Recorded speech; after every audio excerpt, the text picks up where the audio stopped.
This is Jacob, And this is Ted. and this is Six Pack Deep. Cheers, mate. goddamn right it is. Cheers, mate. So this is a follow-up from the previous video where we're continuing our discussion on the upcoming election on the 21st of May. We're just going through what's important to us.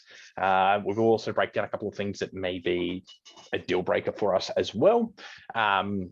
We've had to split them up just due to Zoom being terrible and implementing a 40-minute limit.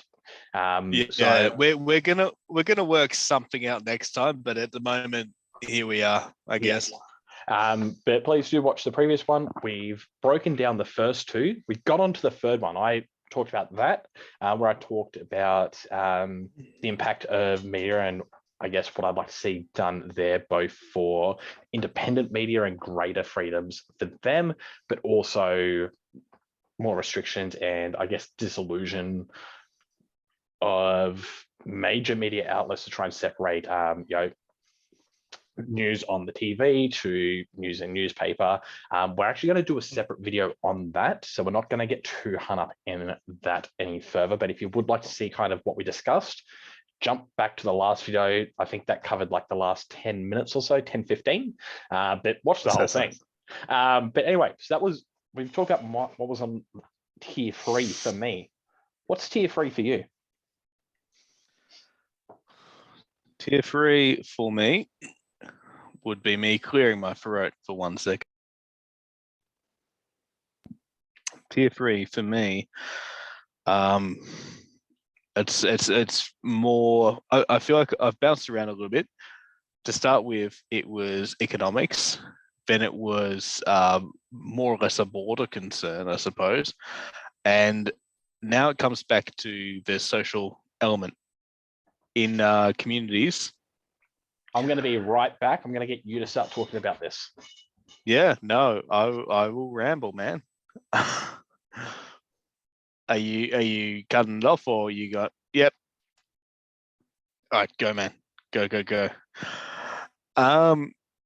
Yeah, what I would like to see in the Prime Minister is basically someone that's promoting not someone like ScoMo, who's just currently saying Christian values and rah rah rah. It's I don't honestly, I don't care if ScoMo's a Christian or is religious or whatever. I'm not religious, so but I do value the sense of community that religion does bring. But that's the kind of community that also like sports clubs and community centers bring. And we are a multicultural society, so I would really like to see more of an outreach, more of a federally sponsored initiative to I don't know. Just everyone to get more involved. I'm not sure what shape it would actually take, but what you're talking about is it's a sense of the community. The Australian basketball team at the Olympics, the Boomers. Everyone got around them. It didn't matter if you were right or left. That's what we need. We just need more basketball. Go Boomers! No, fuck, do we? No, well, maybe we do need more basketball. I don't know, but I would just like to see maybe like this branch out of just things that everyone's involved in that we can actually share. I think it'll be fucking amazing if like all these communities, because one other thing I'll just mention is like something that a lot of people from other countries have fallen into is like enclaves, like groups, and it's not a bad thing, it's a necessity. So you might have communities that stick together because they are from the same ethnic background. The reason that I speak to that is because when I was at uni, we had a lot of international students and a lot of students from America, and actually witnessed the same thing with that, as Americans staying together, and it is just it's a human thing. You stay together with people that you've got things in common with, you've got cultural things in common with. But yeah, I really think instead of just like paying lip service and just say, "Oh, we're multicultural," like fucking mean it and Yeah, just Can I throw an expand from idea that. out to you? Yeah. And this falls within like my next tier, for me. But you kind of also brought up there, like sporting events. Now, Mm. for non-Australians, there's nothing that plays a bigger part in society other than, Sunday afternoon drinks at the pub, than sports. We're a nation that loves sports, and I think if the government got involved and started promoting more sports, I'm not talking about like the AFL or NRL or something like that. I'm talking about more grassroots, getting like promoting sports for the kids, because that's where parents are going to go. Make it an incentive. You do see that. You see similar things, like you look in a lot of Asian countries, they've got their clubs where the kids have to do a club after school. Yeah. Having something similar, but that way it's not just the kids getting together, it's parents getting together that otherwise would not know each other or interact. That, I feel like that's the way that you could really foster a sense of community. And it would be a way that, in the grand scheme of things, would be a lot more inexpensive than potentially some other methods. The thing that I think is important to note is it's something that can't just be like a government thing. Like, it's actually got to be a funnel down thing. It's got to go to state, and it's got to go to mayors, and like, because like some mayors and that they're great. Like the I can't remember their name at the time, but the when I lived in Launceston, Tasmania, which was a god awful year, I don't like Launceston at all. But there was a large Tibetan community that was growing in the suburb of Mowbray, and they started a soccer team. And it was great. Like, they were like playing against, it was just a Tibetan only team. It was like, that's fantastic. That's just one area. Like, it's got to, there's got to be some kind of 100%. And I think we're both on the same page that we, for the most part, we don't expect change from the federal government, because change, especially in terms of like community and whatnot, cannot be made by the federal government. But I don't think it should be either, to be honest. I don't think it should be. Agreed.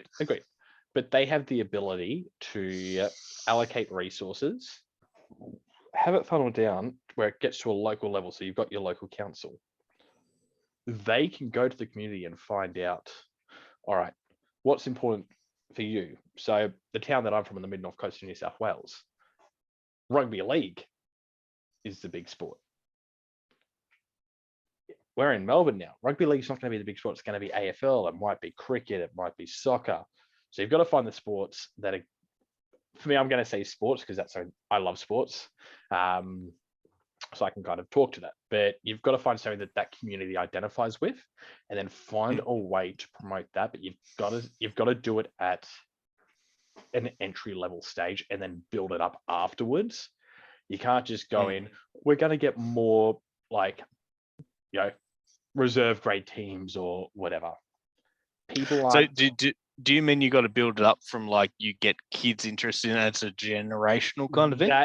That's it. That's what they need to look at. They need to look at it as a generational thing. And that's the problem with politics in general. So it's not just something in Australia, not just something in Victoria, it's everywhere. They've all got blindfolds on where they can only look into the next 4 years generally. Yeah, that's fucking correct. That's how long they're in power for. We need a major shift there for them to try and go, I may not see the difference while I'm in power. Potentially, I may not even see the shift.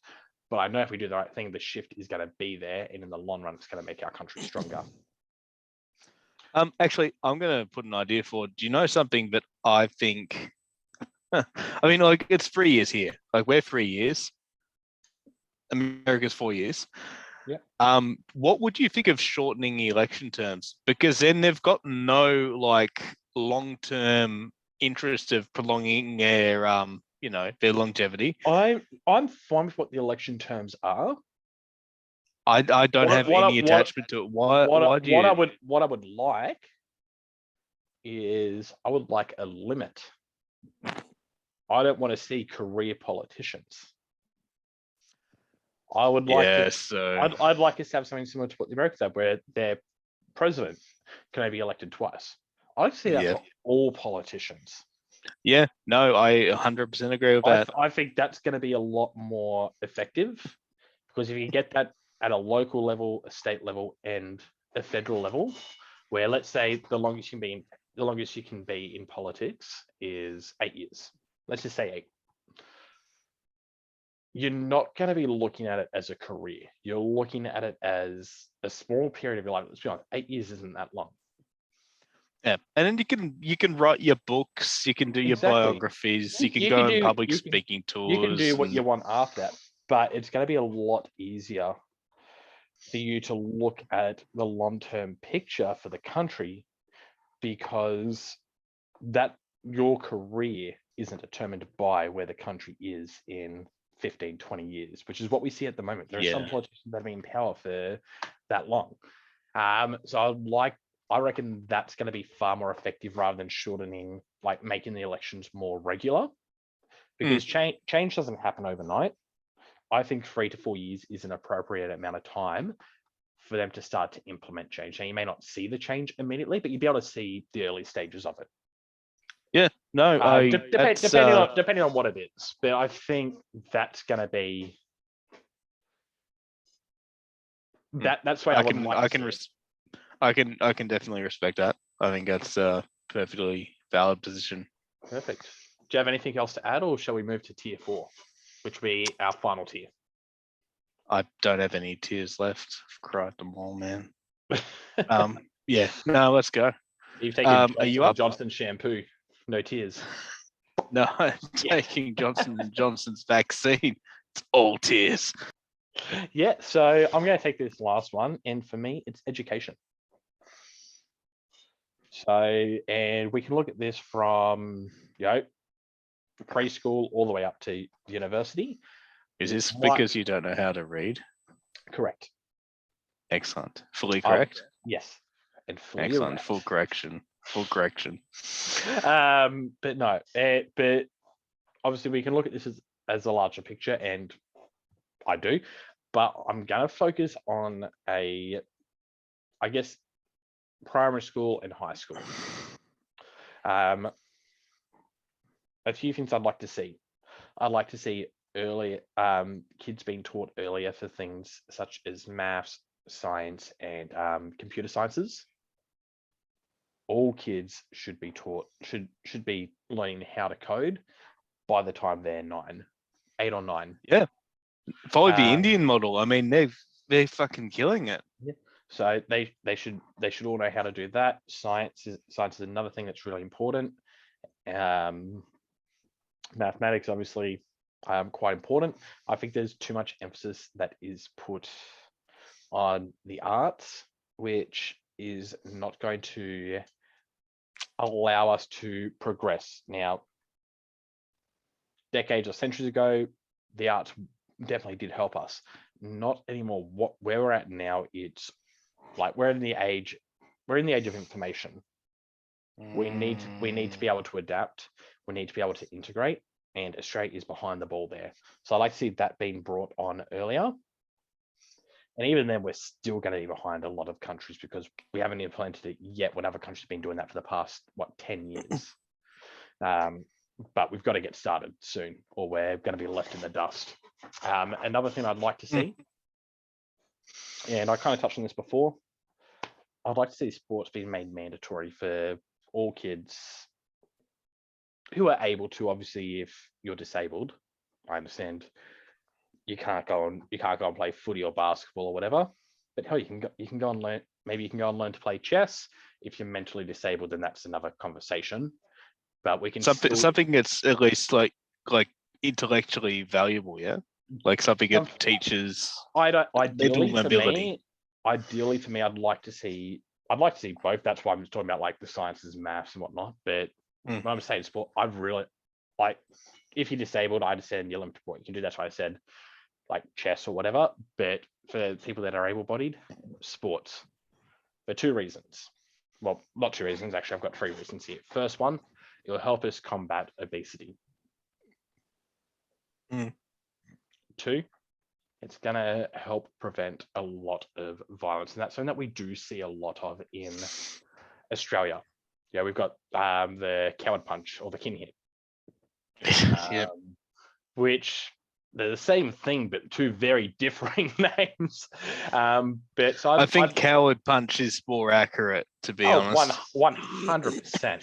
But I'd like to see kids event, like every school having a program of either wrestling, Brazilian Jiu-Jitsu, or karate. The reason being, all 3 of those are humbling martial arts. You're not going to go in there and be awesome straight off the bat. You can go into boxing, and if you've got the power, you just got a mean like right hook or whatever, you can work off that. Like you can go in day dot and be a gun to a degree. You're not going to be able to do that in these sports. These are sports where you're going to get humbled. You're going to learn. So it's going to bring some of those narcissistic traits for some of those, everyone knows the schoolyard bully that just needs to be put in his place. It's going to help there. It's also going to help with their self-esteem because it's something that they have to work for and achieve to progress. It also gives kids an outlet. So it means they're less likely to go out and be violent because they've already got an outlet, which is both a physical outlet to get rid of some of the energy and also an emotional outlet. Which, once again, let's say we implemented that now for kids 13 and up, so high school. In 5 years, we've got 18 to 23, which where you see a lot of the alcohol-fueled violence occurring in that kind of age range. Less likely to do it because, one, they know every other person that age also knows how to fight back. Yeah, But that's 2, almost like a concealed carry law. Yeah, exactly. But 2, they've just been taught. They've been taught respect. That's something that those free sports really do instill is respect in your opponent. Yeah, I can appreciate what you're saying there, 100%. So I think that's important. I also think we need to have, I'm going to say vetting. It's not going to be the most accurate word, but we do need better vetting of teachers. We need more regular vetting of teachers. Yeah, they're completely different topics, but I do agree with you. It all falls within education. It does. I think we've all heard stories around teachers, like especially over in the US, pushing certain things around, whether it's transgender issues, social issues. I've heard stories about teachers. Hey, but it can, and that's going to sound like I'm harping against the left. You're also going to see issues where there are teachers pushing it the other way, where they're saying, people that are gay are evil, or black people are criminals. It's just probably retarded shit. It's probably not as common as the first examples I gave, if I'm going to be completely honest. But I'm sure there are examples of that. Get rid of all of them. Schools are a place to learn. It should be set, here's the curriculum, don't deviate from this. Now, in the event that a kid asks, hey, let's look at 2020. Hey, what's this George Floyd thing? You can give a brief overview of, there was this man named George Floyd in the process of being detained by the police. The police used what was deemed to be excessive force. He died, and there have been protests and riots that blown up across the world since due to a history of racial injustices. That's fine. That's all factual based information without a person putting their personal opinion or personal bias in. The reason why I don't want personal opinion or personal bias is a lot of the time these kids are going to trust their teachers more than their parents just due to the fact that especially for primary school kids, for instance, they spend more time with their teachers than their parents. They're also told, listen to your teachers. They're here to teach you. So you're automatically going to think they know what they're talking about. They're going to trust you. I don't think that's going to be the case very much longer, because there's too much discrepancy between what parents want to impart to their children and what teachers are trying to push on their children. So it's the case at the moment, but I don't I'd like to. think it will be going Obviously, forward. we've seen certain things in America, specifically in Florida. I would like to see things brought in Australia as well. And to be clear, I'm not talking about saying you can't teach kids about what gay and straight means and whatnot. I'm talking more about the white, like essentially you got to leave your personal biases and opinions at the door or at the front gate. Once you walk into the premise, you just be there and you be factual. Exactly. Like, why does it even come up? Like, it doesn't matter who in the building is gay or straight or whatever they want to consider themselves. It shouldn't actually matter. Why should it even come up in conversation? And You're not there to talk about just going to what throw this you out are. there, You're there to talk about what you're learning. Just so no one can turn around and say, "Oh, well, you guys aren't part of it. You don't understand." I am part of the community, so I kind of do get to say my piece. And you know what? I'm not part of the community, but I will say my piece anyway because I've got an opinion, and I don't care if your opinion says that I can't have an opinion. Fuck you. I've got an opinion. Mine's as valid as yours is. Who you're attracted to does not make your opinion more or less valid. And you're a bigot if you think it does. You're a bigot. You're a fucking idiot, and fuck you. All right. Do you have a fourth tier, or are you happy to leave it there and we'll talk about potential deal breakers? Well, I mean, I do have a fourth tier, but honestly, it doesn't really seem worth bringing into a conversation because there's enough here already, if that makes sense.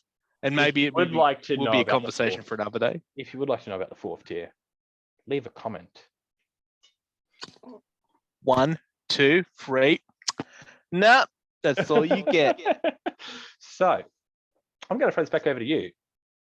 What's the deal breaker for you? Now, we're going to put a few caveats here. It's got to be something realistic. And what we're talking about when I say deal breaker is an election promise or something that like the leader of the party came out and supported or denounced. It's got to be realistic. So we can't turn around and go, if ScoMo, for instance, came out and said, I think all Aboriginals should become slaves. That's not realistic. He's not going to fucking do that. Isn't it? No. But and then again, it is ScoMo. Sorry, no. Hang on. Far left here. Isn't it? Sorry, that was my far left face. You could tell because my neck snapped out of joint. No. So we want something realistic, but what's something that would be a deal breaker for you? I would say, and like this is in context of us both working for nebulous unnamed energy companies. Once again, because this was in a previous video, we do need to say again, these views are purely our own and do not represent the company that we work for. I don't want a administration to be getting into government or promising something to get into government that sounds really, really good environmentally. It cancels out, basically what I'm trying to say is I don't want some kind of environmental agenda to be implemented that is going to negatively impact people's lives and infrastructure that it already exists. So you're referring to things such as like fracking and mining, oil, anything. There can be certain restrictions put in place. Like we need tighter regulations to make sure it's being done safely. But 100%. We're all for that, but we don't want anyone to turn around and say we're going to stop it or we're not going to open any new ones up, which is what we saw over in America. And then look at what's been happening there. If someone had a way to just make it all go away and we had exactly the same quality of life and, there's not going to be like any fucking families going without power, then great. Perfect. or without a job. But if that doesn't exist and you're going to promise some kind of solution that hinges on a technology that is still in its infancy, that may be ready in like 20 to 30 years, then fuck off. You're betraying your people. So Honestly, like you and really are. I think we're on the same page. Would be fine if you try and say we're going to invest in this type of technology and try and push it forward. But that doesn't mean stopping the other one, at least not until the other one's ready and it can be done effectively to make sure that people aren't left without power and people aren't left without jobs. Well, again, like you just touched on, look at America with Alexandria Ocasio-Cortez's Green New Deal. That actually put a deadline on using fossil fuels and non-renewables, and expected that all of the buildings in America were supposed to be replaced or retrofitted with green technology. And it was just a completely unsustainable mind fuck of an idea. And that's what I'm worried about is going to catch on here, because as you said to me earlier, maybe not in this cast, but we are taking a lot of leaps out of America's book. I don't want to see that kind of lunacy here. I really don't. I'm with you there. I think that'd be a deal breaker for me as well. I think we'll pretty much wrap it up here. I'm gonna ask you. We've kind of voiced, what we'd be looking for potentially in the next government. What would potentially be a deal breaker? Has it made your decision clearer? Are the waters a bit more muddied? Where are you standing after this discussion? I'm like as we may have discussed in the past, like I am not really seeing anything that's changed my opinion, because the political figures that we're looking at voting on, ultimately it's going to come down to either ScoMo or it's going to come down to Albanese, Liberal, Labor. I don't like either of them. I don't think either of them represent what I want for Australia, and I don't want anything bad for Australia. I don't know, man. I think I'm probably just going to vote Labor, because it's what I've done, and it is. I don't know what else to say. I really don't. You'd rather evil you know than the evil you don't. Yeah, that's perfect way to put it. Yeah. I'll be honest, it hasn't made my decision any clearer. Like what I'm looking for, I feel like Liberals would align with that more. But and it's not just ScoMo, it's the party itself as it currently stands. I just don't think they can deliver what I would want. I think that Labor's in certain aspects be a little worse off. There are certain aspects I actually think they might be a bit better.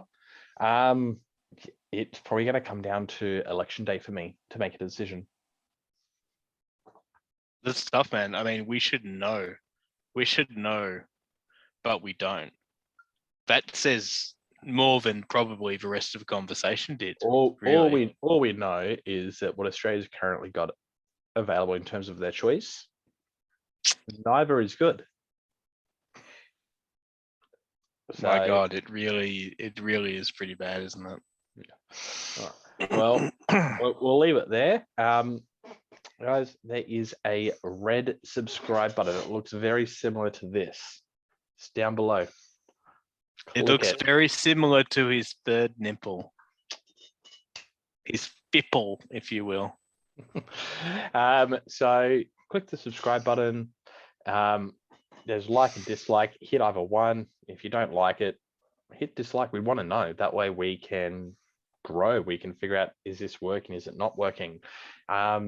If you leave a comment if you'd ever like to jump in and actually talk to us about it.